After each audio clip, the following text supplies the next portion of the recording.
ଜୟ ଜଗନ୍ନାଥ ପିଲାମାନେ ପୁଣି ଆଜି ଗୋଟେ ନୂଆ ଭିଡ଼ିଓ ନେଇକି ଆସିଛି। ଆଜି ଆମେ ଜାଣିଛନ୍ତି ଇଏ ସାମାଜିକ ବିଜ୍ଞାନ ଯେଉଁଟାକି ବିଜ୍ଞାନ ପାଠର ସିରିଜ୍ ଚାଲିଛି।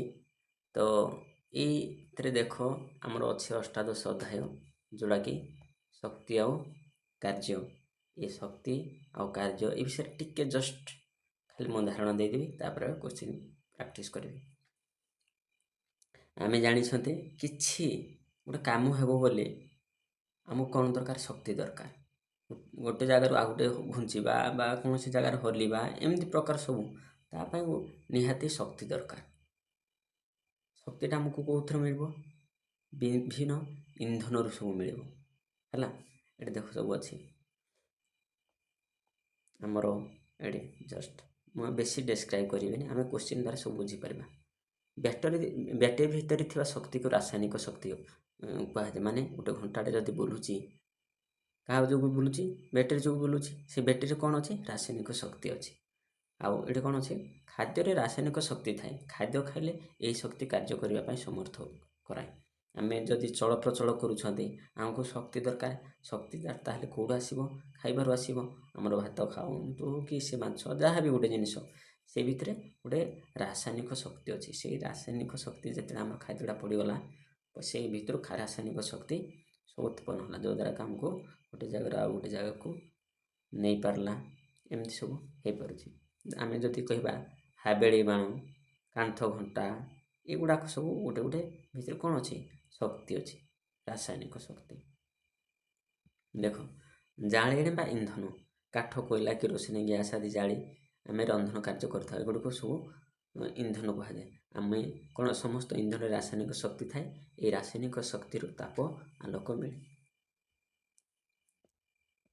ହଁ ପିଲାମାନେ, ଏଇଠି ମୁଁ କୋଶ୍ଚିନ୍ ଗୁଡ଼ାକ ଫାଷ୍ଟ ଏଠି ଦେଖ, ଭିଡ଼ିଓଟି ଲମ୍ବା ହେଉଛି କିନ୍ତୁ ଆମେ ପ୍ରାକ୍ଟିସ୍ କରୁଛନ୍ତି ପରୀକ୍ଷା ପାଇଁ, କିଛି ପ୍ରାକ୍ଟିସ୍ କରୁଛନ୍ତି ବୋଲେ ନିହାତି ତ କିଛି ବୁଝିବା ଆଉ ଜାଣିବା।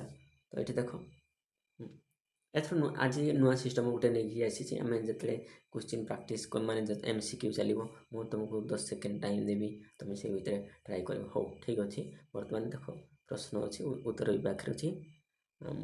ତୁମେ ଭଲକି ଟିକେ ଶୁଣ ଆଉ ଦେଖ ବି ଜାଣିପାରିବ। ଆମ ରାଜ୍ୟରେ ଥିବା 2ଟି ତାପଜ ବିଦ୍ୟୁତ କେନ୍ଦ୍ରର ନାମ ଲେଖ। 2ଟି ତାପଜ ବିଦ୍ୟୁତ ଯେଉଁଠି କରେଣ୍ଟ ଉତ୍ପନ୍ନ ହେଉଛି। ଦେଖ, ଗୋଟେ ହେଉଛି ତାଳଚେର, ଆମ ଅନୁଗୁଳର ତାଳଚେରରେ ହେଲା, ଆଉ ଝାରସୁଗୁଡ଼ାରେ। ଏଇଟା ତାପଜ ବିଦ୍ୟୁତ କେନ୍ଦ୍ର ସବୁ ହେଇଛି। କେମିତି? ଦେଖ, ଏ ତ କୋଇଲାରୁ ସବୁ କ'ଣ ବାହାରୁଛି? କୋଇଲାରୁ ଆମର ସବୁ କରେଣ୍ଟ ଉତ୍ପନ୍ନ ହେଉଛି, ଯେଉଁଟାକି ତାଳଚେର ବି ଅଛି ଥର୍ମାଲ। ତାପରେ 2 ନମ୍ବର, ସହରର ଛକ ସ୍ଥାନରେ ସୌର ବ୍ୟାଟେରୀ ବ୍ୟବହାର କରି କ'ଣ କରାଯାଉଛି? ସୌର ବ୍ୟାଟେରୀ, ଦେଖ, ସୌର ବ୍ୟାଟେରୀ ଯେତେବେଳେ ଆମର ଅଛି ଛକ ସ୍ଥାନରେ, ସେଟା କ'ଣ ସିଗ୍ନାଲ ଯାନବାହନକୁ ନିୟନ୍ତ୍ରଣ କରୁଛି। ହେଲା, ଆମର ଯେମିତି ଅଛି କ'ଣ କ'ଣ ସବୁ ରେଡ଼୍ ଅଛି, ୟେଲୋ ଅଛି, ହେଲା, ଗ୍ରୀନ୍ ଅଛି, ଏଗୁଡ଼ାକ ସବୁ ସୋଲାରରେ ଚାଲୁ। ଦେଖ, ଆଜିକାଲି କ'ଣ ହେଉଛି? ତାପଜ ହଁ, ସୋଲାରରେ ରାସ୍ତା କଡ଼ରେ ବି ଲାଇଟ୍ ବି ଦେଲାଣି। ଛକ ସ୍ଥାନରେ ସୌର ବ୍ୟାଟେରୀ ବ୍ୟବହାର କରି ଯାନବାହନ ନିୟନ୍ତ୍ରଣ କରାଯାଉଛି। ଦେଖ ନେକ୍ସଟ, ତାପରେ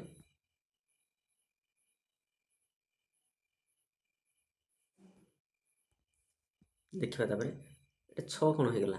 ଏଟା 3 ହେବା କଥା, 3 ହେବା କଥା, 6 ହେଇଯାଇଛି। ଆଉ ଜଳସ୍ରୋତରେ ଥିବା ଶକ୍ତିକୁ କେଉଁ ଶକ୍ତି କୁହାଯାଏ? ଜଳସ୍ରୋତରେ ଥିବା ଶକ୍ତିକୁ ଯାନ୍ତ୍ରିକ ଶକ୍ତି କୁହାଯାଏ। ଦେଖ, ପବନ ଦ୍ୱାରା ଯଦି ଗୋଟେ ପତ୍ର ହଲୁଛି ବା କୌଣସି ଜାଗାକୁ ଉଡ଼େଇ ନେଉଛି, ସବୁ ସେଥିରେ ଯାନ୍ତ୍ରିକ ଶକ୍ତି ଅଛି। ହେଲା, ଜଳରେ ବି ଯାନ୍ତ୍ରିକ ଶକ୍ତି ଅଛି। ଆଉ ବାଷ୍ପ ଦ୍ୱାରା ଯଦି ଆମ ଥାଳି ଉପର ତଳ ହେଉଛି, ଯଦି ଆମେ ଭାତ ରୋଷେଇ କଲାବେଳକୁ, ସେଥିରେ ବି ଯାନ୍ତ୍ରିକ ଶକ୍ତି ଅଛି। ତାପରେ ବହୁ ଥିବା ପବନ ସତ୍ତ୍ୱେ କେଉଁ ଶକ୍ତି ଅଛି? ଯେ ଯାନ୍ତ୍ରିକ ଶକ୍ତି ଅଛି। ଶୀଘ୍ର ଶୀଘ୍ର ମାଡ଼ି ଚାଲିବାକୁ। କେଉଁଠାରେ ଟର୍ବାଇନ୍ ଘୋରାଯାଇ ବିଦ୍ୟୁତ୍ ଶକ୍ତି ଉତ୍ପାଦନ କରାଯାଉଛି? ଟର୍ବାଇନ୍ ଯଦି ବୁଲିଲା, ଟର୍ବାଇନ୍ଟା କେମିତି ବୁଲିବ? ପାଣି ଦ୍ୱାରା ହିଁ ବୁଲିବ। ଟର୍ବାଇନ୍ ଯେତେବେଳେ ମନେ କରନ୍ତୁ ଟର୍ବାଇନ୍, ଦେଖ ଏଠି ଜଷ୍ଟ ଏମିତି ସବୁ ଥିବ, ପତା ଲାଗିଥିବ। ଏଇ ତାପରେ ଯେତେବେଳେ କ'ଣ ପଡ଼ିବ? ପାଣି ପଡ଼ିବ। ଏମିତି କ'ଣ ହୁଏ? ବୁଲିବ। ବୁଲିବା ଦ୍ୱାରା ଇଏ ଯଦି ବୁଲିଲା, ଏ ତା'ର ସବୁ ଏକ୍ସିଲ୍ ଦ୍ୱାରା ପୁଣି ଅନ୍ୟ ଗୋଟେ ବଡ଼ ବଡ଼ ଜିନିଷକୁ ବୁଲାଯାଇଥିବ। ଏଇଠି ଭିତରୁ କରେଣ୍ଟ ସବୁ ଏଇଟା ଲାଗିଥିବ, ଟର୍ବାଇନ୍ ଲାଗିଥିବ। ଏଥିରେ କରେଣ୍ଟ ସବୁ ଉତ୍ପନ୍ନ ହୁଏ। ଏଭଳି କେଉଁଠି ହେଉଛି? ହୀରାକୁଦରେ ହେଉଛି, ରେଙ୍ଗାଲି, ଇନ୍ଦ୍ରାବତୀ, ମାଛକୁଣ୍ଡ, ଯେଉଁଠିକି ସବୁ ଡ୍ୟାମ୍ ଅଛି। ଜଳ ଦ୍ୱାରା ଟର୍ବାଇନ୍ କରାଯାଏ ବିଦ୍ୟୁତ୍ ଶକ୍ତି। ଯେତେବେଳେ ଏଇ ପଙ୍ଖାଟା ଯେତେବେଳେ ବୁଲିବ ହେଲା, ତା ସହିତ କନେକ୍ଟ ଥିବ କି ଟର୍ବାଇନ୍ ଯେତେବେଳେ ବୁଲିଲା ତାପରେ ଅଟୋମେଟିକ୍ ସେଇଟା କ'ଣ ହେବ? କରେଣ୍ଟ ସବୁ ଉତ୍ପନ୍ନ ହେବ। ତାପରେ 10 ନମ୍ବର, ଜୁଆର ଓ ଭଟ୍ଟା ସାହାଯ୍ୟରେ କିପରି ବିଦ୍ୟୁତ୍ ଶକ୍ତି ଉତ୍ପାଦନ କରାଯାଉଛି? ଦେଖ, ଜୁଆର ହେଉ କି ଭଟ୍ଟା ହେଉ, ଯେତେବେଳେ ଆମେ ଗୋଟେ ଚକିଟାକୁ ବୁଲେଇ ଦେବା ହେଲା, ଜୁଆର ଓ ଭଟ୍ଟା ସାହାଯ୍ୟରେ ଟର୍ବାଇନ୍ ଚଳାଯାଇ ବିଦ୍ୟୁତ୍ ଉତ୍ପାଦନ କରାଯାଉଛି। ଫାର୍ଷ୍ଟ ଗୋଟେ ପଙ୍ଖା ଟାଇପ୍ର ଆମେ ପବନରୁ ଏମିତି ପଙ୍ଖା ଏଇଟା ଯଦି ବୁଲିଲା, ଏଇଟା ବୁଲିବା ଦ୍ୱାରା ତା ସହିତ କିଛି ଯେଉଁ କନେକ୍ଟ ହେଇଥିବ ତା ସହିତ କ'ଣ ଟର୍ବାଇନ୍ ଥିବ। ଟର୍ବାଇନ୍ ଯଦି ସେ ବୁଲିଲା, ଇଏ ବୁଲିବା ଦ୍ୱାରା ଏଇଠି ଇଏ ବି ଯାଇକି ବୁଲିବ, ଭିତରେ ବୁଲିବା ଦ୍ୱାରା ଟର୍ବାଇନ୍ ଯେତେବେଳେ ବୁଲିବ ସେ ଭିତରେ କ'ଣ ହେବ? କରେଣ୍ଟ ଉତ୍ପନ୍ନ ହେବ। ତାପରେ 11 ନମ୍ବର, ଶକ୍ତି କହିଲେ କ'ଣ ବୁଝୁ? କାର୍ଯ୍ୟ କରିବାର ସାମର୍ଥ୍ୟକୁ ଶକ୍ତି କୁହାଯାଏ। ଯଦି ଆମେ ଯେକୌଣସି ଗୋଟେ କାମ କରିବା, ତା ପାଇଁ ଆମକୁ ଧରନ୍ତୁ ଆମେ ଗୋଟେ କାଠଟେ ଧରିବା, କି ଶାବଳଟେ ଧରିକି ଖୋଳିବା, ତା ପାଇଁ କ'ଣ ଦରକାର? ଶକ୍ତି ଦରକାର। ଶକ୍ତି କାର୍ଯ୍ୟ କରିବାର କ୍ଷମତା ବା ସାମର୍ଥ୍ୟକୁ, ଯେଉଁଟା ଆମକୁ ପାୱାର ଦେଉଛି, ସାମର୍ଥ୍ୟ ଯୋଗାଉଛି, ଆମେ ପାରୁଛନ୍ତି। ବା ମନେକର ଆମେ କ୍ରିକେଟ୍ ଖେଳିବା, ଆସିଲା ଗୋଟେ ଭଲ ବଲ୍ ଆସିଲା, ତାକୁ ଏମିତି ବାଗେଇକି ବାଡ଼େଇଲେ ପୁରା ଜୋରକି, ସେ ଯେଉଁ ଜୋରକି ବାଡ଼େଇଲେ ସେଇଟା ଶକ୍ତି ଆମକୁ ଦରକାର। ଯାହାର ଶକ୍ତି ନାହିଁ ସେ ଛକା ବାଡ଼େଇ ପାରିବନି ହେଲା, ଟିକେ ବି ସେ ବ୍ୟାଟ୍ ବି ଉଠେଇ ପାରିବନି, ଠିଆ ତ ହେଇପାରିବନି ଆଉ ଏଇଟା ହେଉଛି କଥା। ତାପରେ ଦେଖ 12 ନମ୍ବର, ଖାଦ୍ୟରେ କେଉଁ ଶକ୍ତି ଥାଏ? ଖାଦ୍ୟରେ ରାସାୟନିକ ଶକ୍ତି ଥାଏ। ରାସାୟନିକ ଶକ୍ତି ମୁଁ କହିସାରିଛି। ତାପରେ 13 ନମ୍ବର, ବାଣରେ ଥିବା ବାରୁଦ କେଉଁ ପ୍ରକାର ଶକ୍ତି? ବାରୁଦ ହେଉଛି ରାସାୟନିକ ଶକ୍ତି। ରାସାୟନିକ ଶକ୍ତି। ଯାନ୍ତ୍ରିକ ଶକ୍ତି ଗତିରେ ପବନ, ଜଳ, ବାଷ୍ପ, ଏଥିରେ ସବୁ କ'ଣ ଅଛି? ଯାନ୍ତ୍ରିକ ଶକ୍ତି ଅଛି। ତାପରେ ଯିବା,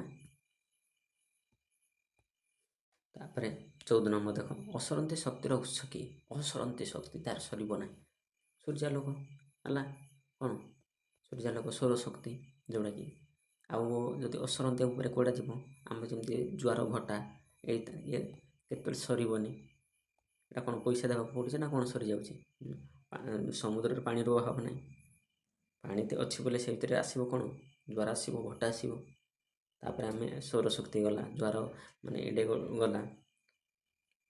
ଇଏ ହେଉଛି ଅସରନ୍ତି, ଯେଉଁ ଶକ୍ତି ସରିବ ନାହିଁ। ଶକ୍ତିର ଉତ୍ସ ହେଉଛି ସୌରଶକ୍ତି। ମାନେ ଆମେ ଯେଉଁ ଶକ୍ତି ପାଉଛନ୍ତି ତା'ର ଉତ୍ସ ଯଦି ଆମର ଅନଲିମିଟେଡ଼ ହେଉଥିବ, ସୌରଶକ୍ତି ଯଦି ଆମେ ସୂର୍ଯ୍ୟାଲୋକ କଥା କହିବା, ସୂର୍ଯ୍ୟାଲୋକ କେବେ ସରିବ କି?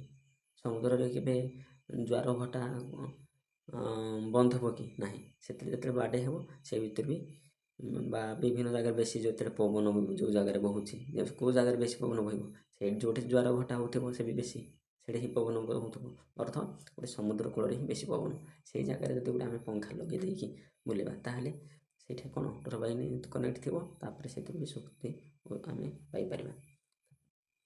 15 ନମ୍ବର, ବିଦ୍ୟୁତ୍ ଶକ୍ତି ଦ୍ୱାରା ହେଉଥିବା 2ଟି କାର୍ଯ୍ୟ ଲେଖ। ପଙ୍ଖା କରିବା, ବିଦ୍ୟୁତ୍ ଆଜିକାଲି ତ ଘରେ ଘରେ ସବୁ, ପଙ୍ଖା କରିବା, ଟିଭି ଚାଲିବା ହେଲା, ମୋବାଇଲ ଚାର୍ଜ କରିବା, ଆଉ କ'ଣ କୁଲର ଅଛି, ତାପରେ ୱାସିଂ ମେସିନ୍ ଅଛି, ସବୁ ମାନେ ବିନା କରେଣ୍ଟରେ ଆଜିକାଲି କିଛି ବି ହେଇବନି। ବିଦ୍ୟୁତ୍ ଶକ୍ତି ମିଳୁଥିବା 2ଟି ଉତ୍ସର ନାମ କ'ଣ? ଜଳ ଆଉ କୋଇଲା। ହଁ, କୋଇଲାର ଯେଉଁଟା ହେଲା ତାପଜ ବିଦ୍ୟୁତ୍ ଶକ୍ତି ହେଲା, ତାପଜ।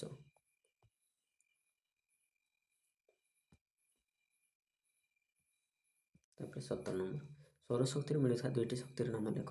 ତାପ ଶକ୍ତି, ଆଲୋକ ଶକ୍ତି।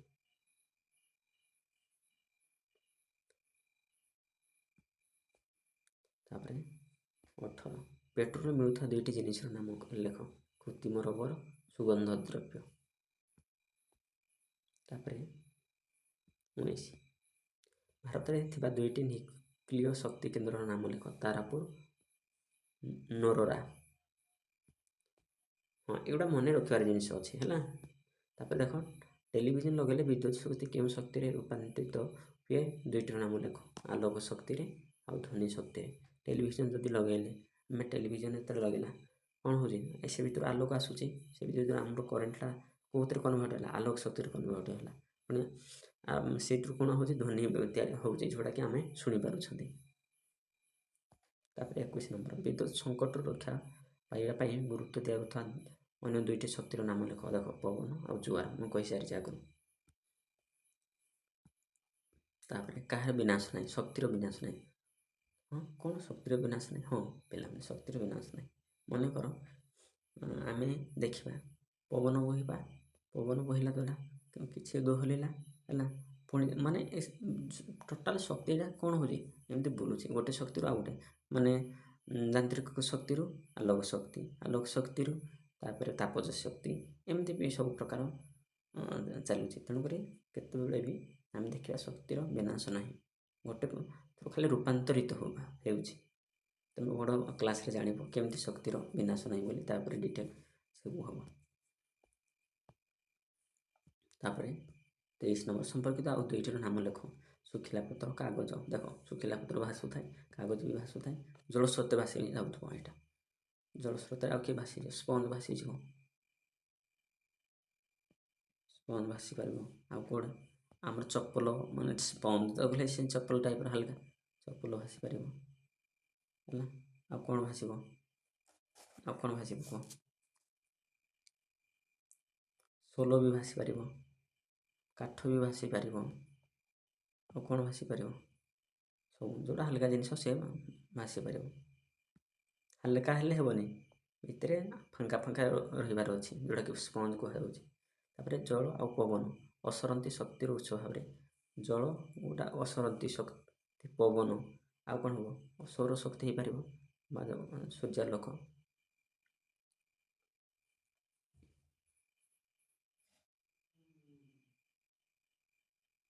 ହଁ, ଜଳ ଆଉ ପବନ ଏଠି ସୌରଶକ୍ତି ଅସରନ୍ତି ଶକ୍ତିର ଉତ୍ସ ଭାବରେ ଆମେ ସୂର୍ଯ୍ୟାଲୋକକୁ ଲେଖିପାରିବା ଏଠି ହେଲା। କ'ଣ ଲେଖିପାରିବା? ସୂର୍ଯ୍ୟାଲୋକ ଲେଖିପାରିବା। ଆଉ କ'ଣ ସରିବନି? ଏତିକି ତ। ତାପରେ ଆଲୋକ, ବିଦ୍ୟୁତ, ଡ୍ୟାସ୍।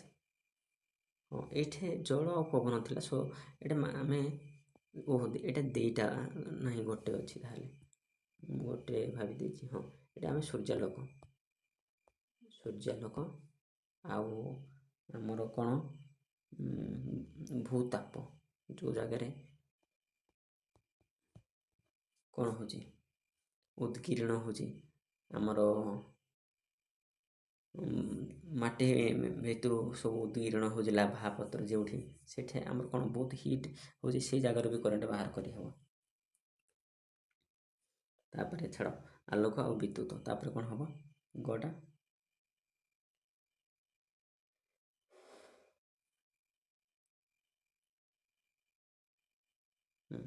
ଧ୍ୱନି ଆଉ ତାପ। ଆଲୋକ, ବିଦ୍ୟୁତ, ଧ୍ୱନି ଆଉ ତାପ। ହଁ, ଏବେ ଦେଖିବା ସମ୍ପର୍କ ନଥିବା ପଦଟିକୁ ଚିହ୍ନ। କୋଇଲା, ସୂର୍ଯ୍ୟ, ପେଟ୍ରୋଲ। ସମ୍ପର୍କ ନଥିବ ଯଦି ଦେଖ, କୋଇଲା, ସୂର୍ଯ୍ୟ, ପେଟ୍ରୋଲ। ସୂର୍ଯ୍ୟ, କୋଇଲା, ପେଟ୍ରୋଲ, ସମ୍ପର୍କ ନାହିଁ। ଦେଖ କୋଇଲା ଶେଷ ହୋଇଯିବ, ପେଟ୍ରୋଲ ବି ଶେଷ ହୋଇଯିବ, କିନ୍ତୁ ସୂର୍ଯ୍ୟଙ୍କର ଶେଷ ନାହିଁ। ତେଣୁକରି ସୂର୍ଯ୍ୟ ହିଁ ଅଲଗା ହେବେ। ତାପରେ ଜଳ, ପବନ, କିରୋସିନ।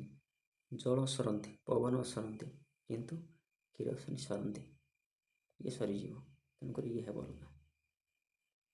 ତାପରେ ବିଦ୍ୟୁତ, ତାପ ଆଉ ଜୁଆର। ବିଦ୍ୟୁତ, ତାପ ଆଉ ଜୁଆର। ଦେଖ ବିଦ୍ୟୁତ, ତାପ, ଜ୍ୱର ହିଁ ଏ ଭିତରୁ ଅଲଗା। ହଁ, କାର୍ଯ୍ୟ କରିବାର ସାମର୍ଥ୍ୟକୁ ଡ୍ୟାସ୍ କହନ୍ତି। Time start.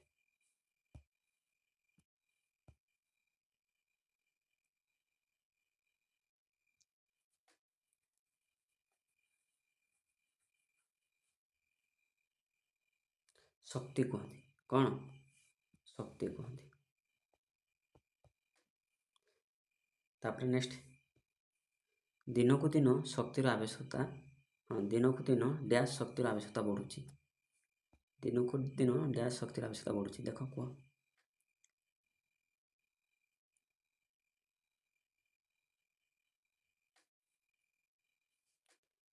ଠିକ୍ ଉତ୍ତର କ'ଣ? ବିଦ୍ୟୁତ। ବିଦ୍ୟୁତ ଶକ୍ତିର ଆବଶ୍ୟକତା ବଢ଼ୁଛି। ଆମେ ବିନା ବିଦ୍ୟୁତ ଶକ୍ତିରେ ଦେଖ ଖରା ସମୟରେ ଆସୁଛି, ଫ୍ୟାନ୍ ଲଗାଉଛନ୍ତି, ଟିଭି ଲଗାଉଛନ୍ତି, ତାପରେ କ'ଣ କୁଲର୍ ଲଗାଉଛନ୍ତି, ଏସି ଲଗାଉଛନ୍ତି। ତେଣୁ ବିଦ୍ୟୁତ ଶକ୍ତିର ଆବଶ୍ୟକତା ଦିନକୁ ଦିନକୁ କ'ଣ ବଢ଼ୁଛି। ତାପରେ ଖାଦ୍ୟର ଡ୍ୟାସ୍ ଶକ୍ତି ଥାଏ। ଖାଦ୍ୟର ଡ୍ୟାସ୍ ଶକ୍ତି ଥାଏ କୁହ।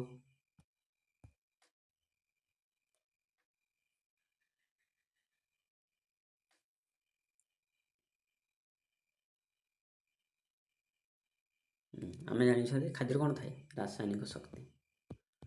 ରାସାୟନିକ ମୁଁ ଆଗରୁ କହିସାରିଛି ରାସାୟନିକ ଶକ୍ତି ଥିବାରୁ ଆମେ ଗୋଟେ ସ୍ଥାନରୁ ଆଉ ଗୋଟେ ସ୍ଥାନକୁ ଯାଇପାରୁଛନ୍ତି। ରାସାୟନିକ ଶକ୍ତି ଆମକୁ କ'ଣ ଦେଉଛି ସାମର୍ଥ୍ୟ ଦେଉଛି ଶକ୍ତି ଯୋଗାଉଛି। ତାପରେ ଦେଖିବା 4 ନମ୍ବର ଡ୍ୟାସ୍ ଖାଇଲେ ଆମକୁ ଶକ୍ତି ମିଳେ କୁହ ଉତ୍ତର।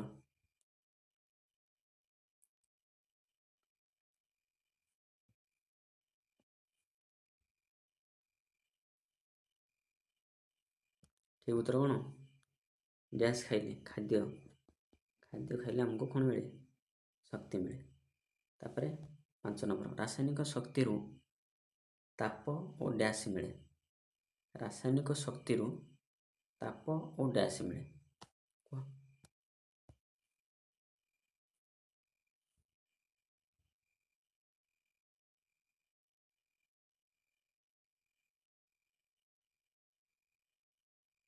ରାସାୟନିକ ଶକ୍ତିରୁ ଆମକୁ କ'ଣ ମିଳେ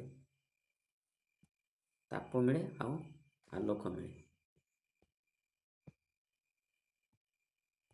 ହଁ ଏଠି କ'ଣ ରାସାୟନିକ ଶକ୍ତିରୁ ତାପ ଓ ଆଲୋକ ମିଳେ କେମିତି ଦେଖ। ରାସାୟନିକ ଶକ୍ତି ଭିତରେ କିଏ ଯାଉଛନ୍ତି ଦେଖ। ରାସାୟନିକ ଶକ୍ତି ଭିତରେ ଆମେ ଜାଣିଲେ ରାସାୟନିକ ଶକ୍ତି କେଉଁଠି ଥାଏ। ଏକରେ ତ ଜାଣିଲେ ଖାଦ୍ୟରେ ଥାଏ ହେଲା। ଆଉ କେଉଁଠି ଥାଏ ପେଟ୍ରୋଲ ଥାଏ ଡିଜେଲରେ ଥାଏ ଡିଜେଲରେ ଥାଏ କିରୋସିନରେ ଥାଏ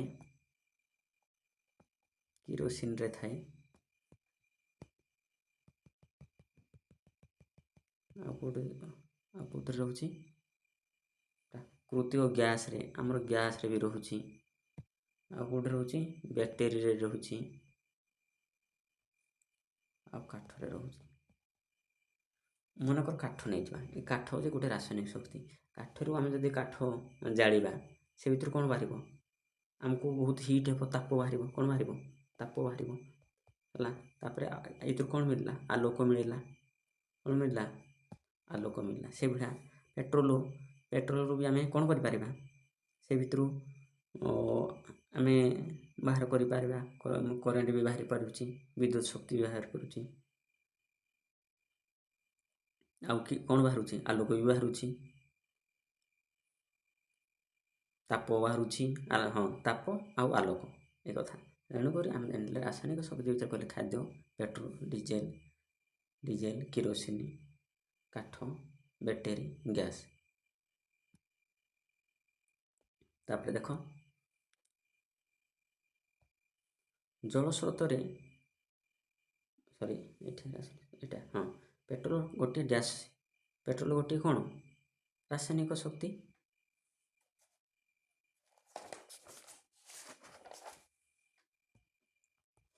ହଁ ପେଟ୍ରୋଲ ହେଉଛି ଦେଖ ରାସାୟନିକ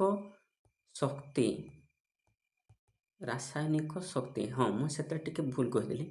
ରାସାୟନିକ ଶକ୍ତି ଭିତରେ ରହିଲା ଖାଦ୍ୟ ହେଉଛି ଗୋଟେ ଇନ୍ଧନ। ଏ ଇନ୍ଧନରୁ ହିଁ ଆମକୁ କ'ଣ ମିଳେ ସବୁ ରାସାୟନିକ ଶକ୍ତି ମିଳେ। ରାସାୟନିକ ଶକ୍ତି ଆମକୁ ଇନ୍ଧନରୁ ମିଳେ। ଖାଦ୍ୟ ହେଉଛି ଗୋଟେ ଇନ୍ଧନ କାଠ ଗୋଟେ ହେଉଛି ଇନ୍ଧନ ଗ୍ୟାସ୍ ହେଉଛି ଗୋଟେ ଇନ୍ଧନ ପେଟ୍ରୋଲ ହେଉଛି ଗୋଟେ ଇନ୍ଧନ ହେଲା। ଆଉ କ'ଣ ଡିଜେଲ ହେଉଛି ଗୋଟେ ଇନ୍ଧନ। ତ ଏଇ ଇନ୍ଧନ ଭିତରୁ ଆମକୁ କ'ଣ ମିଳୁଛି ରାସାୟନିକ ଶକ୍ତି ମିଳୁଛି ହେଲା। ଏଇଟା ହେଉଛି ମୁଁ ସେଇଟା ଓଲଟା ବୋଧେ କହିଦେଲି ସେତେବେଳେ। ତେଣୁକରି ଏଇ ଇନ୍ଧନ ଯେତେ ଭିତରୁ ଆମକୁ ରାସାୟନିକ ଶକ୍ତି ମିଳୁଛି ଯେତେ ଜିନିଷ ଭିତରୁ ସେଇଟା ଗୋଟେ ଇନ୍ଧନ ହେଲା। ଖାଦ୍ୟ ଯେମିତି ଖାଦ୍ୟ ହେଉଛି ଗୋଟେ ଇନ୍ଧନ ଆମେ ସେଥିରୁ ଯନ୍ତ୍ର ଆମେ ଗୋଟେ ଯନ୍ତ୍ର। ହଁ ପେଟ୍ରୋଲ ଗୋଟିଏ ହେଉଛି କ'ଣ ଇନ୍ଧନ।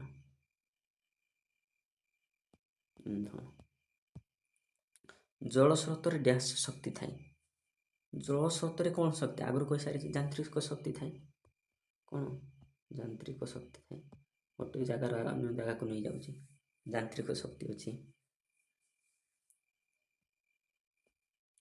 ତାପରେ ବହୁଥିବା ପବନ ସ୍ରୋତରେ କ'ଣ ଥାଏ, ଯାନ୍ତ୍ରିକ ଶକ୍ତି ଥାଏ।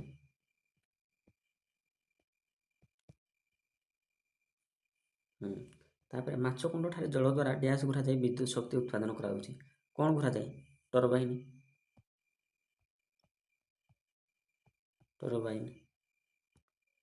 ତାପରେ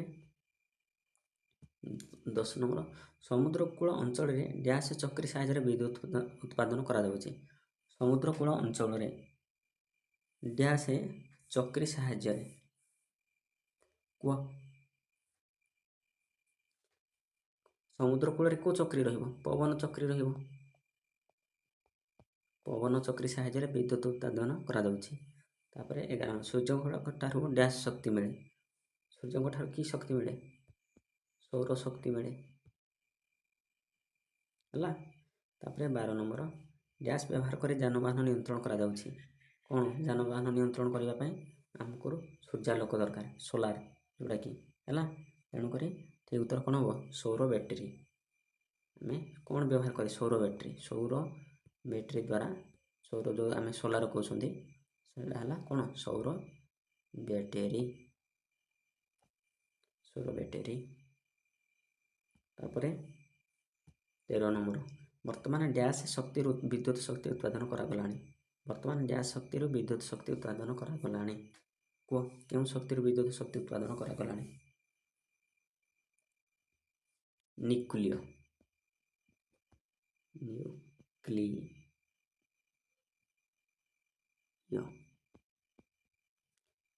ଶକ୍ତିରୁ ବିଦ୍ୟୁତ୍ ଶକ୍ତି ଉତ୍ପାଦନ କରାଗଲାଣି। ତମେ ବଡ଼ ହେଲେ ଜାଣିବ ନ୍ୟୁକ୍ଲିୟ ଶକ୍ତି କ'ଣ ହେବ, ତା ବିଷୟରେ ଡେସ୍କ୍ରାଇବ୍ କଲେ ସରିବନି। ଡ୍ୟାସ୍ ସକଳ ଶକ୍ତିର ଆଧାର। ସକଳ ଶକ୍ତିର ଆଧାର ହେଉଛନ୍ତି କିଏ, ସୂର୍ଯ୍ୟ। କିଏ, ସୂର୍ଯ୍ୟ। କେମିତି ଦେଖ, ସୂର୍ଯ୍ୟଙ୍କ ଠାରୁ ଆମେ କ'ଣ ପାଉଛନ୍ତି, ଆଲୋକ ପାଇଲେ, ତାପ ପାଇଲେ, ହେଲା। ତାପ ଯଦି ମିଳିଲା, ତାପରେ ଆମକୁ ମାନେ ଚଳପ୍ରଚଳ କରିବା ପାଇଁ ବି ସୂର୍ଯ୍ୟାଙ୍କ ସବୁ, ସେ ଭିତରୁ ସୌରଶକ୍ତି, ମାନେ ଛୋଟରୁ ଯଦି ବଡ଼ ହେବ, ଗୋଟେ ଛୋଟରୁ ଜଣେ ଯଦି ବଡ଼ ହେଉଛି, ମାନେ ଗୋଟେ ଗଛ ହେଉ କି ଯାହା ବି, ତାକୁ ଆଲୋକ ଦରକାର। ଇଏ ତା ପାଖରେ ତ କିଛି ଶକ୍ତି ଥିବାରୁ ସେ ଛୋଟରୁ ବଡ଼ ହୋଇପାରୁଛି, ଆଲୋକ ଯାହା ବି ହେଉ ତାକୁ ଆଲୋକ ଦରକାର। ତେଣୁକରି ସୂର୍ଯ୍ୟ ହେଉଛି ସକଳ ଶକ୍ତିର ଆଧାର। ଅଳିଆ ଆବର୍ଜନାର ମଧ୍ୟ ଉତ୍ପାଦନ ପାଇଁ ଗ୍ୟାସ୍ ପ୍ରୟାସ କରାଯାଉଛି। ଅଳିଆ ଆବର୍ଜନାର ମଧ୍ୟ କ'ଣ ବ୍ୟବହାର, ଯେଉଁଟାକି ଆମେ ଦେଖ, ଖତ, ମାନେ ଆମେ ଗୋବର କହିବା, ଯେଉଁ ଗୋବର ବି ଆମେ କରେଣ୍ଟ ଉତ୍ପାଦନ କରିପାରୁଛନ୍ତି, ହେଲା। ଏଠି କ'ଣ ଲେଖିବା, ବିଦ୍ୟୁତ୍। ଅଳିଆ ଆବର୍ଜନାର ମଧ୍ୟ ବିଦ୍ୟୁତ୍ ଉତ୍ପାଦନ ପାଇଁ ପ୍ରୟାସ କରାଯାଉଛି। ତାପରେ ଦେଖ 16 ନମ୍ବର, ସୂର୍ଯ୍ୟଙ୍କ ଅଭ୍ୟନ୍ତରରେ ଡ୍ୟାସ୍ ପ୍ରକ୍ରିୟାରେ ବହୁ ପରିମାଣର ଶକ୍ତି ଅନବରତ ତିଆରି ହେଉଛି। ନ୍ୟୁକ୍ଲିୟ, ହେଲା।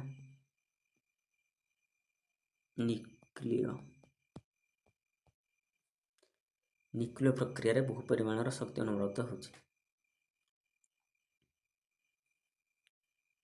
ତାପରେ 17, ବ୍ୟାଟେରୀ ଭିତରେ ଥିବା ଶକ୍ତିକୁ କ'ଣ କୁହାଯାଏ, ରାସାୟନିକ ଶକ୍ତି।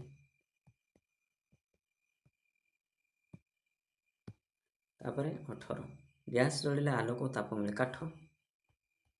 କାଠ ଜଳିଲେ ଆଲୋକ ଓ ତାପ ମିଳେ। କାଠ ଖାଲି ହେବ କି, ତା ସହିତ କ'ଣ ହେଇପାରିବ, କୋଇଲା ବି ହେଇପାରିବ, ହେଲା। ଆଉ କ'ଣ ହେଇପାରିବ, କାଠ, ହଁ। ଏହାକୁ ଡାଇରେକ୍ଟ ଆମେ ଗୋଟେ କଥା କହିଦେଲେ, ଇନ୍ଧନ ଜଳିଲେ ଆଲୋକ ଓ ତାପ ମିଳେ। ଇନ୍ଧନ ଯେମିତି ଆମେ କହିବା ପେଟ୍ରୋଲ ଗୋଟେ କ'ଣ, ଇନ୍ଧନ। ପେଟ୍ରୋଲ ଯଦି ଜଳିଲା ଆମକୁ ସେଥିରୁ ଆଲୋକ ବି ମିଳିବ, ତାପ ବି ମିଳିବ। ଗ୍ୟାସ୍ ଯଦି ବି ଜଳିଲା ଆଲୋକ ମିଳିବ, ତାପ ବି ମିଳିବ। ତାପରେ 19 ନମ୍ବର ଦେଖ, ସୂର୍ଯ୍ୟରଶ୍ମିର ଶକ୍ତିକୁ ଡ୍ୟାସ୍ରେ ଗଚ୍ଛିତ କରି ରଖାଯାଉଛି। କେଉଁଠି, ସୌର ବ୍ୟାଟେରୀରେ ଗଚ୍ଛିତ କରି ରଖାଯାଉଛି। ସୌର ବ୍ୟାଟେରୀ ହେବ, ସୌର सौर बैटेरी ही हे। तापर 20 नंबर पवन चक्री को डैश द्वारा घुरा जाए विद्युत उत्पादन करा पवन चक्री को डैश द्वारा टर्बाइन द्वारा घुरा जाए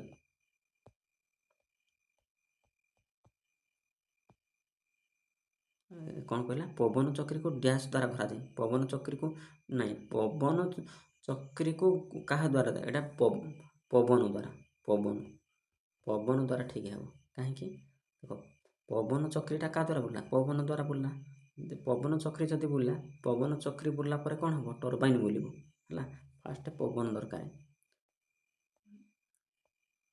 पवन पवन क्या बुलेब पवन चक्री को बुलेब पवन चक्री को बुलेब पवन चक्री पुणी क्या बुलेब टर्बाइन को बुलेब टर्बाइन पवन चक्री को बुलेबनी पवन चक्री टर्बाइन को बुलेब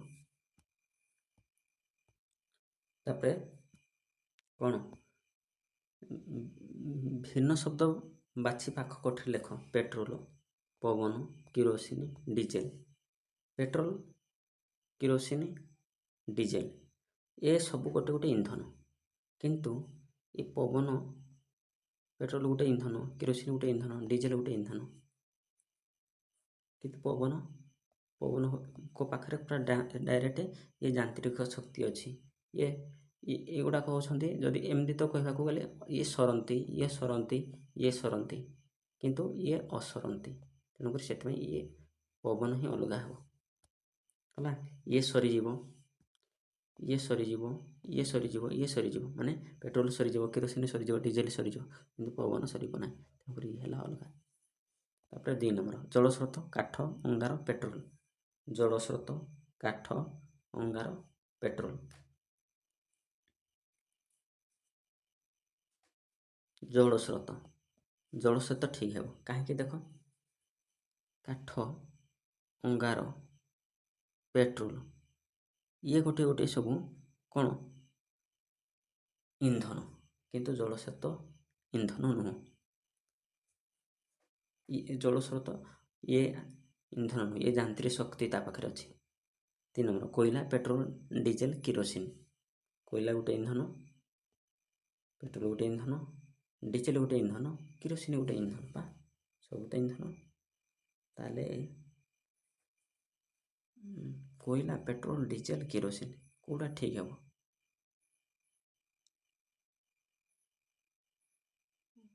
हाँ ये पेट्रोल डीजेल किरोसिन ये सब तरल अवस्था अच्छा कौ अवस्था अच्छा तरल अवस्था किंतु कोयला तरल अवस्था ना तेणु कोयला है ठीक उत्तर तापर 4 नंबर जैतापुर काइगा हीराकुद कल्पकम यहाँ पिला माने स्थान को देकिना आम चिंता करवा ये जदि देखा कल्पकम काइगा जैतापुर एगुड़ा सब तापज विद्युत शक्ति किंतु हीराकुद नुह ये विद्युत शक्ति टर्बाइन घोरी तापर 15 नंबर बैटेरी कोयला सिलिंडर जलस्रोत बैटेरी कोयला सिलिंडर जलस्रोत बैटेरी कोयला सिलिंडर जलस्रोत बैटेरी रासायनिक शक्ति अच्छी कोयलार रासायनिक शक्ति अच्छी सिलिंडर रासायनिक शक्ति अच्छी जलस्रोत किंतु ना जलस्रोत ठीक उत्तर हम तापर जलस्रोत पवन सूर्य बाष्प जलस्रोत पवन सूर्य बाष्प ये गोटे गोटे इंधन किंतु सूर्य नुह तापर देख 6 नंबर विद्युत शक्ति घूरिले विद्युत शक्ति क्यों शक्ति रूपांतरित होता है विद्युत शक्ति ताप शक्ति ध्वनि शक्ति यांत्रिक शक्ति आलोक शक्ति सॉरी विद्युत शक्ति ना विद्युत पंखा घूरिले विद्युत पंखा जब घूरला ताले विद्युत शक्ति क्यों शक्ति रूपांतरित है यांत्रिक शक्ति रूपांतरित है कौतरे यांत्रिक घूरला गोटे स्थान आ गोटे स्थान को गला यांत्रिक शक्ति है तापर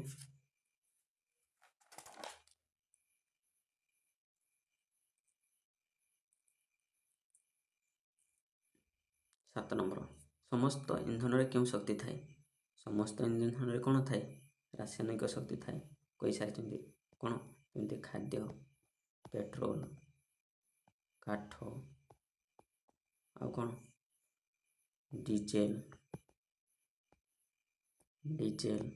ଆଉ ଗୋଟେ କ'ଣ ଗ୍ୟାସ୍, ଏଗୁଡ଼ା ସବୁ ଇନ୍ଧନ ଗୋଟେ। ତାପରେ 8 ନମ୍ବର, ଏମାନଙ୍କ ମଧ୍ୟରୁ କେଉଁଟି ଅସରନ୍ତି ଶକ୍ତିର ଉତ୍ସ? ଅସରନ୍ତି ଶକ୍ତି, ସୌରଶକ୍ତି। କ'ଣ? ସୌରଶକ୍ତି। ତାପରେ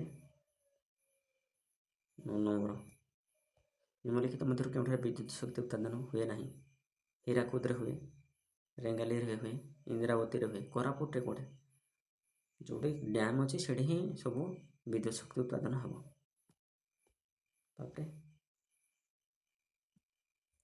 10 ନମ୍ବର, ଗୁପଚୁପ୍ର ଠେଲା ଗାଡ଼ି ନିମକ୍ତ କେଉଁ ଶକ୍ତି ସାହାଯ୍ୟରେ ଚାଲେ? ତାପ ଶକ୍ତି, ଯାନ୍ତ୍ରିକ ଶକ୍ତି, ବିଦ୍ୟୁତ ଶକ୍ତି, ଆଲୋକ ଶକ୍ତି। ଆଲୋକ ଶକ୍ତି ତ ନାହିଁ, ଯାନ୍ତ୍ରିକ ତାପ ଶକ୍ତି ନାହିଁ, ବିଦ୍ୟୁତ ଶକ୍ତି ନାହିଁ, ଯାନ୍ତ୍ରିକ ଶକ୍ତି। କାହିଁକି? ଇଏ ଠେଲି ନେଲା ଅର୍ଥ ଆମର ଆମେ ଖାଦ୍ୟ ଖାଇଲେ, ଖାଦ୍ୟ ଖାଇବା ଦ୍ୱାରା କ'ଣ ଆମକୁ ଶକ୍ତି ମିଳିଲା, ସେଇଥିରୁ ଆମର ସବୁ ଆମର ଗୋଟେ ଯନ୍ତ୍ର ଯେଉଁଟାକି ଯାନ୍ତ୍ରିକ ଶକ୍ତି ଉତ୍ପନ୍ନ ହେଲା। ଆମ ଦେହ ଗୋଟେ ହେଉଛି ଯନ୍ତ୍ର ପିଲାମାନେ। ତାପରେ ଦେଖ, ଠିକ୍ ପାଖରେ ଠିକ୍ ଚିହ୍ନ ଦେବା, ଭୁଲ ପାଖରେ ସବୁ ଦେଖ। କୋଶ୍ଚିନ୍ ଯେତିକି ଆମେ ଫେସ୍ କରିବା ସେତିକି ଆମର କ'ଣ ବଢ଼ିବ, ନଲେଜ ବଢ଼ିବ। ନ୍ୟୁକ୍ଲିୟସ୍ ଶକ୍ତିରୁ ବିଦ୍ୟୁତ ଶକ୍ତି ଉତ୍ପାଦନ କରାଯାଉଛି। କୁହ ଠିକ୍ ହେବ କି ଭୁଲ ହେବ? ଠିକ୍ ହେଲା। ତାପରେ 2 ନମ୍ବର, ଇନ୍ଧନରୁ ତାପ ଶକ୍ତି ମିଳେ। ହଁ, ଇନ୍ଧନରୁ ତାପ ଶକ୍ତି ମିଳେ। କେମିତି? କାଠ ଜାଳିବା ଦ୍ୱାରା କ'ଣ ହେଉଛି, ଆମକୁ ଆଲୋକ ମିଳିଲା ହେଲା। ଆଉ କ'ଣ ମିଳିଲା? ତାପ ବି ମିଳିଲା। ତେଣୁକରି ତାପ ଶକ୍ତି ମିଳେ ନାହିଁ କହିଛି ନା, ତେଣୁକରି ଭୁଲ, ନାହିଁ କହିଛି। ଓହୋ। ତାପରେ 3 ନମ୍ବର, ସୂର୍ଯ୍ୟ ସକଳ ଶକ୍ତିର ଆଧାର। ଠିକ୍। ତାପରେ 4 ନମ୍ବର,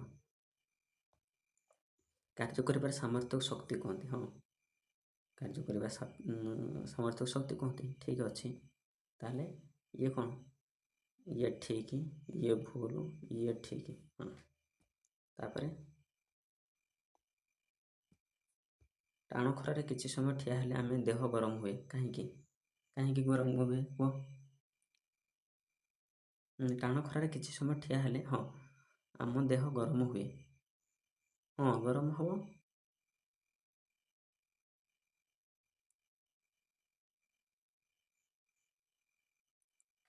ଦେଖ, ଗରମ ହେବ, ସେଟା ଆମର ତାପଟା ଟାଣ ଖରାରେ କିଛି ସମୟ ଠିଆ ହେଲେ ଆମ ଦେହ ଗରମ ହୁଏ। ହଁ, ଠିକ୍ ଅଛି। ତାପରେ 6 ନମ୍ବର, ବିଜୁଳି ବତୀ ଜଳିଲା ବେଳେ ବିଦ୍ୟୁତ ଶକ୍ତି ଆଲୋକ ଓ ତାପ ଶକ୍ତି ରୂପାନ୍ତର ହୁଏ। ହଁ, ବିଦ୍ୟୁତ ବତୀ ଜଳିଲା ବେଳେ ବିଦ୍ୟୁତ ଶକ୍ତି ଆଲୋକ ଓ ତାପ ଶକ୍ତି ରୂପାନ୍ତରିତ ହୁଏ। ଠିକ୍। ବିଦ୍ୟୁତ ବତୀଟା ଯଦି ଜଳିଲା କ'ଣ ହେବ? ଆଲୋକ ବାହାରିବ। ଆମେ ଯଦି ବଲ୍ବଟା ଧରି ପକାଇବା କ'ଣ ହେବ? ହିଟ୍ ହେବ, ତାତିବ, ଆମକୁ ଗରମ ଫିଲ୍ ହେବ। ତାପରେ 7 ନମ୍ବର, ଟରବାଇନକୁ ଘୁରାଇଲେ ତାପ ଶକ୍ତି ସୃଷ୍ଟି ହୁଏ। ଟରବାଇନକୁ ଘୁରାଇଲେ ତାପ ଶକ୍ତି ସୃଷ୍ଟି ହୁଏ। ଭୁଲ। ଟରବାଇନକୁ ଘୁରାଇଲେ ତାପ ଶକ୍ତି ବାହାରିବନି। ଟରବାଇନ ଘୁରିବା ଦ୍ୱାରା ସେହି ଭିତରୁ ବିଦ୍ୟୁତ ଶକ୍ତି ଉତ୍ପନ୍ନ ହୁଏ। ତାପରେ ସୂର୍ଯ୍ୟ କିରଣରୁ ତାପ ଶକ୍ତି ଓ ଆଲୋକ ଶକ୍ତି ମିଳିଥାଏ। ସୂର୍ଯ୍ୟ କିରଣରୁ ତାପ ଶକ୍ତି ମିଳିବ, ଆଲୋକ ଶକ୍ତି ମିଳିବ। ହଁ, ଠିକ୍ ଅଛି। ତାପରେ 9 ନମ୍ବର, ପବନ କଳ ସାହାଯ୍ୟରେ ସୌରଶକ୍ତି ଉତ୍ପାଦନ କରାଯାଉଛି। ହଁ, ଠିକ୍ ଅଛି। ପବନ କଳ ସାହାଯ୍ୟରେ ସୌରଶକ୍ତି ନାହିଁ, ସୂର୍ଯ୍ୟଙ୍କ ଠାରୁ ସୌରଶକ୍ତି ଉତ୍ପାଦନ କରାଯାଉଛି। ପବନ କଳଠୁ ନାହିଁ, ଏଇଟା ବରଂ କରିବା, ଏଇଟା ଭୁଲ। 10 ନମ୍ବର, ଗତିଜ ଶକ୍ତି ସାହାଯ୍ୟରେ ଆମେ ସାଇକେଲ ଚଳାଉ। ଗତିଜ ଶକ୍ତି ସାହାଯ୍ୟରେ ଆମେ ସାଇକେଲ ଚଲାଉ। ଦେଖ, ଏଇ ପାଠଟା ଆମେ ବୁଝିନାହାନ୍ତି, ଏଇଟା ଡିସ୍କସନ୍ କରିବା ନାହିଁ। ଏ ଠିକ୍ ଭୁଲ କିଛି ବି କହିବି ନାହିଁ। ତାପରେ ଦେଖ, ରନ୍ଧନ ତାପ ଶକ୍ତିର ଏକ ଉତ୍ସ ଅଟେ। ରନ୍ଧନ ତାପ ଶକ୍ତିର ଉତ୍ସ ଅଟେ। ରନ୍ଧନ ତାପ ଶକ୍ତିର ଉତ୍ସ, ରାନ୍ଧିବା ଦ୍ୱାରା ଆମକୁ କ'ଣ ତାପ ମିଳିଲା। 12 ନମ୍ବର, ଆମ ରାଜ୍ୟରେ ଅନୁଗୁଳର ବିଦ୍ୟୁତ କେନ୍ଦ୍ର ଅଛି। ହଁ, ଅଛି। ଜଳସ୍ରୋତରେ ରାସାୟନିକ ଶକ୍ତି ଥାଏ। ଜଳସ୍ରୋତରେ ରାସାୟନିକ ନାହିଁ, କ'ଣ ଥାଏ? ଯାନ୍ତ୍ରିକ ଶକ୍ତି ଥାଏ। ତାପରେ ବାଷ୍ପ ସ୍ରୋତରେ ଯାନ୍ତ୍ରିକ ଶକ୍ତି ଥାଏ। ହଁ, ଠିକ୍ ଅଛି। ତେଣୁ ଏଇଟା ଭୁଲ ଥିଲା ବୋଲି ଏଟାକୁ ଭୁଲ ଲେଖିଦେବା। ହଁ, ସମୁଦ୍ର କୂଳରେ ପବନ ଚକି ଲାଗି ବିଦ୍ୟୁତ୍ ଉତ୍ପାଦନ ହେଉଛି। ସମୁଦ୍ର କୂଳରେ ପବନ ଚକି ଲାଗି, ହଁ ଇଏ ଠିକ୍। ସମୁଦ୍ର କୂଳରେ ପବନ ବେଶୀ ହୁଏ, ଯଦ୍ୱାରା କି ପବନ ଚକିକି ଘୁରେଇକି କ'ଣ ଟରବାଇନ୍ ଘୁରାଯିବ। ଟରବାଇନ୍ ଘୁରିଲେ କ'ଣ ବିଦ୍ୟୁତ୍ ଶକ୍ତି ଉତ୍ପାଦନ ହେବ। ତାପରେ 16 ନମ୍ବର, ବିଦ୍ୟୁତ୍ ପଙ୍ଖା ଘୁରିଲେ ବିଦ୍ୟୁତ୍ ଶକ୍ତି ଯାନ୍ତ୍ରିକ ଶକ୍ତିରେ ରୂପାନ୍ତରିତ ହୋଇଥାଏ। ବିଦ୍ୟୁତ୍ ପଙ୍ଖା ଘୁରିଲେ ବିଦ୍ୟୁତ୍ ଶକ୍ତି ଯାନ୍ତ୍ରିକ ଶକ୍ତିରେ ରୂପାନ୍ତରିତ ହୋଇଥାଏ। ଯାନ୍ତ୍ରିକ ଶକ୍ତିରେ, ହଁ ଯଦି ବୁଲିଲା ଗୋଟେ ରାଉଣ୍ଡ ହେଲା ବୋଲେ ସେ ଯାନ୍ତ୍ରିକ ଶକ୍ତିରେ ରୂପାନ୍ତରିତ ହେଲା। ଠିକ୍ ଅଛି। ତାପରେ 17 ନମ୍ବର, କଳକାରଖାନା ବଢ଼ିବାରେ ବିଦ୍ୟୁତ୍ ଶକ୍ତିର ଚାହିଦା କମୁଛି। ନାଇଁ, କଳକାରଖାନା ବଢ଼ୁଛି ନା ଆଉ କମୁଛି କୁଆଡ଼େ। ବର୍ତ୍ତମାନ ନ୍ୟୁକ୍ଲିୟ ଶକ୍ତିରୁ ବିଦ୍ୟୁତ୍ ଶକ୍ତି ଉତ୍ପାଦନ କରାଯାଉଛି। ହଁ ଠିକ୍ ଅଛି। ତାପରେ 19 ନମ୍ବର, ଅଳିଆ ଆବର୍ଜନା ବିଦ୍ୟୁତ୍ ଉତ୍ପାଦନ କରିବା ପାଇଁ ପ୍ରୟାସ କରାଯାଉଛି। ପ୍ରୟାସ କରାଯାଉଛି ନା, ହେଇଗଲାଣି। ଆମର ଯେମିତି ଗୋବରରୁ। ତାପରେ 20 ନମ୍ବର, କାର୍ଯ୍ୟ କରିବାର ଶକ୍ତିକୁ ହଁ କାର୍ଯ୍ୟ କରିବାକୁ ଶକ୍ତି ଆବଶ୍ୟକ। ହଁ ଠିକ୍ ଅଛି, କାର୍ଯ୍ୟ କରିବା ପାଇଁ ଶକ୍ତି ନିହାତି ଦରକାର। 21, ସହର ଛକ ସ୍ଥାନରେ ସୌର ବ୍ୟାଟେରୀ ବ୍ୟବହାର କରି ଯାନବାହନ ନିୟନ୍ତ୍ରଣ କରାଯାଉଛି। ହଁ ଠିକ୍।